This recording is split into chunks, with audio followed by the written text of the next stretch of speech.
Birds, আজকে বলো দেখি আমরা আজকে কি শিখবো? বলো বলো বন্ধু, আমার ছোট্ট বন্ধুরা ঠিকই ধরেছো। আজকে আমরা শিখবো বিগ অ্যান্ড স্মল। আমরা বিগ আর স্মলের মধ্যে পার্থক্য কি করে বুঝবো?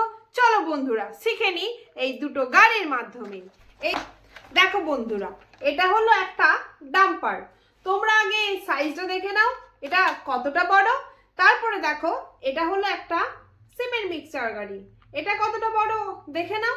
বলো তো বন্ধুরা এবার কোনটা বড় কোনটা ছোট? ঠিকই বলেছো, এটা হলো বড়, এটা হলো ছোট। তাহলে বন্ধুরা আজকে আমরা বড় আর ছোট এর পার্থক্যটা বুঝে গেলাম। হ্যাঁ ঠিকই ধরেছো, বড় হলো বিগ আর স্মল হলো ছোট। তাহলে আজ থেকে আমরা বিগ আর স্মলের পার্থক্য দেখতে পেলাম এই মাত্র দুটো গাড়ি দিয়ে। চলো বন্ধুরা আরো একটা উদাহরণ তোমাদের। এবার দেখো তো বন্ধুরা, তোমরা বুঝতে পারো কিনা কোনটা বিগ আর কোনটা স্মল?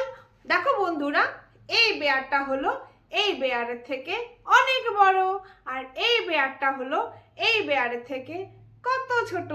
তাহলে বন্ধুরা আমরা আরো একটা উদাহরণ দিয়ে, আরো একটা এক্সাম্পল দিয়ে দেখে নিলাম কোনটা বড় আর কোনটা ছোট। এটা বিগ আর এটা স্মল। এবার আমার ছোট্ট বন্ধুরা এই এক্সাম্পল দিয়ে বলবে কোনটা বিগ আর কোনটা স্মল। এবার বলো তো বন্ধুরা কোনটা বিগ আর কোনটা স্মল? তোমরাই দেখে নাও কোনটা বিগ আর কোনটা স্মল।